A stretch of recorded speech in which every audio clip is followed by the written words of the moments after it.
No es siempre no y solamente sí es sí. Esta será la realidad en España gracias a la reforma de los delitos sexuales de Irene Montero. Pero la realidad es que esta no es solo la reforma de Irene Montero. Esta reforma fue prometida y olvidada por el PP, recogida y olvidada por el PSOE y finalmente recogida y aprobada por PSOE y Unidas Podemos, aunque con puñaladas políticas de por medio. Y perdona la redundancia, ha tenido que ser reformada varias veces debido a una considerable cantidad de errores políticos, legislativos e incluso ortográficos. Soy Jorge Coloma y en este vídeo te voy a explicar todas las claves del anteproyecto de la reforma de delitos sexuales de Irene Montero. Bienvenido a Es Política, donde aprender política es aprender a defenderse.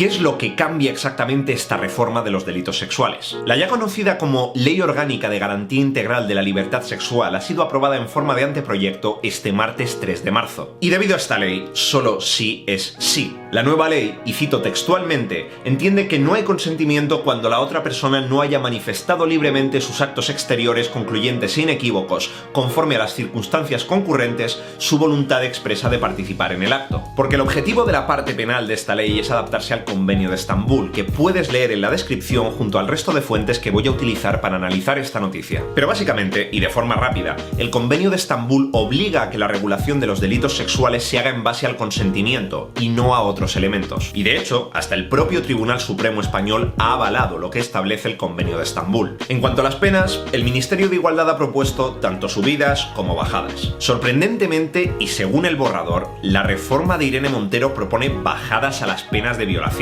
cosa que francamente es difícil de comprender. Y al mismo tiempo también propone subidas por ejemplo, agravantes como que el agresor sea pareja o expareja de la víctima o que haya utilizado drogas para anular su voluntad. Sin embargo, va a haber que esperar un poco para conocer el texto definitivo, que ya se está elaborando en colaboración junto a otros ministerios. Pero que no te quepa la menor duda de que en cuanto el texto esté completo, voy a hacer un vídeo analizando las claves más importantes, así que no se te olvide suscribirte y activar la campanita para las notificaciones, porque este es solamente uno de los muchos temas que voy a analizar en Es Política. Y ahora sí, hablando de política española, vamos a la política. Esta reforma va a pasar a la historia como la reforma de Irene Montero o como la reforma de Podemos, pero por contradictorio que te pueda parecer, realmente esta reforma nace precisamente en el bando contrario. En 2018, y a raíz de la polémica sentencia del caso de la manada de Pamplona, Rafael Catalá, que por entonces es ministro de Justicia del PP, anuncia que el gobierno va a estudiar una reforma sobre los delitos sexuales. Y de hecho, cuando lo anuncia, promete que va a haber un anuncio al respecto de esa reforma en cuestión de semanas. Y aquí quiero que pienses en una cosa durante un segundo. Este escenario es un clarísimo ejemplo de populismo, pero no de un populismo que haya elegido el PP. En primer lugar, cuando hablo de populismo no lo estoy haciendo de forma peyorativa. Sencillamente, si acudimos a la RAE, populismo se define como la tendencia política que pretende atraerse a las clases populares. Pues a lo que me refiero es que sencillamente el caso de la manada tuvo tantísima repercusión mediática que literalmente se convirtió en un debate social. Cuando un caso adquiere tantísima relevancia para los medios de comunicación, normalmente los periodistas van a masacrar a los políticos responsables a preguntas. Y por entonces la percepción popular es que se ha producido una violación en grupo, pero que no se ha condenado como violación. Esa es la razón básica de que los medios acudan al ministro de Justicia y... ¿qué se supone que tiene que decir el ministro de Justicia? Obviamente, si el ministro ignora estos temas, responde con evasivas o incluso defiende a los acusados, no solamente va a prender fuego a su propia imagen personal, también va a prenderle fuego a su ministerio, al gobierno del PP y probablemente al partido del PP. Así que la respuesta lógica es obviamente decir que van a reformar los delitos sexuales porque la población está pidiendo que se reformen los delitos sexuales. Y un año después, los delitos sexuales siguen sin haber sido reformados. Cerca de finales de 2018, el PSOE toma el testigo de esta reforma y aunque parece que se avanza un poco en tema de reuniones, aspectos legales, aspectos técnicos, etc., la reforma no puede votarse debido a que coincide con las elecciones del 28A y por tanto con la disolución de Cortes. Pero todo esto cambia con la llegada del gobierno de coalición PSOE-Unidas Podemos. Fíjate si ya lo tenían en mente, que literalmente esta medida ya estaba escrita en el preacuerdo de gobierno PSOE-Unidas Podemos. De hecho, el preacuerdo de gobierno es precisamente la noticia con la que hice mi primer vídeo y puedes comprobar lo de los delitos sexuales y muchas otras cosas justo aquí. Pero resulta que esta reforma del Código Penal inicialmente también incluía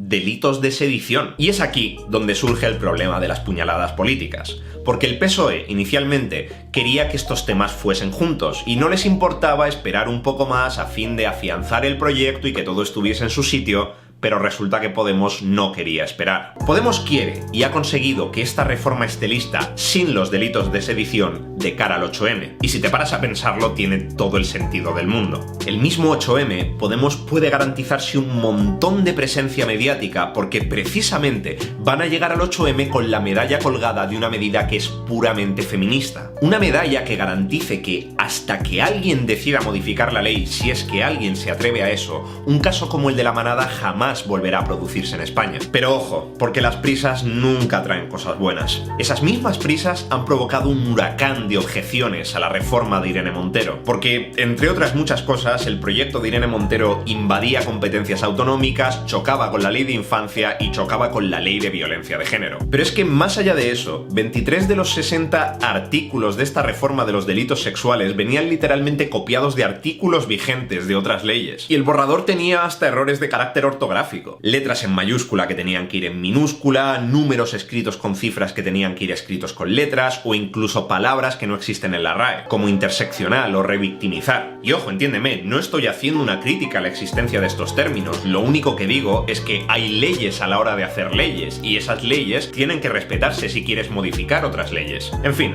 que toda esta situación ha provocado una fricción bastante intensa entre Unidas Podemos y PSOE. Una fricción que de momento el PSOE ha aguantado de forma bastante elegante, incluyendo comentarios un poco fuera de tono, pero a la que hay que estar atentos porque no sabemos cuándo el PSOE devolverá la bofetada, tal vez en el momento menos inesperado. Por el momento nos quedamos con que no será siempre no, y solamente sí será sí. Pero cuando presumiblemente este domingo los líderes de Podemos se atribuyan el mérito, recuerda que esto viene de mucho antes. Que esta reforma viene del populismo, en un sentido neutro del término, pero que hay que tener cuidado con las medallas que los políticos se cuelgan. Porque esas medallas, en ocasiones, vienen con prisas, errores políticos, errores legislativos e incluso errores ortográficos. Tal vez tú consideres que esta reforma de ley era necesaria sí o sí, o tal vez no la consideres necesaria en absoluto. Pero creo que ambos estaremos de acuerdo en que si hay algo innecesario, es el hecho de hacer algo a correprisas solamente para poder decir que lo hemos hecho.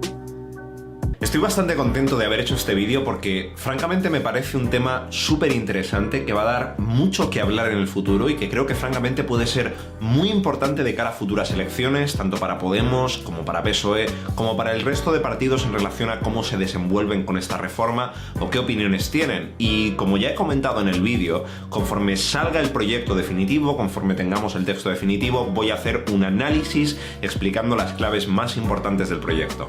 Más allá de eso, estoy contento, como os comenté en el vídeo anterior, lo llevo de forma más relajada y sin embargo aquí me tenéis pues subiendo con una frecuencia bastante más, digamos, rápida que la anterior. Así que esto ha sido todo, espero que hayas disfrutado el vídeo muchísimo, soy Jorge Coloma, si es personal, es política.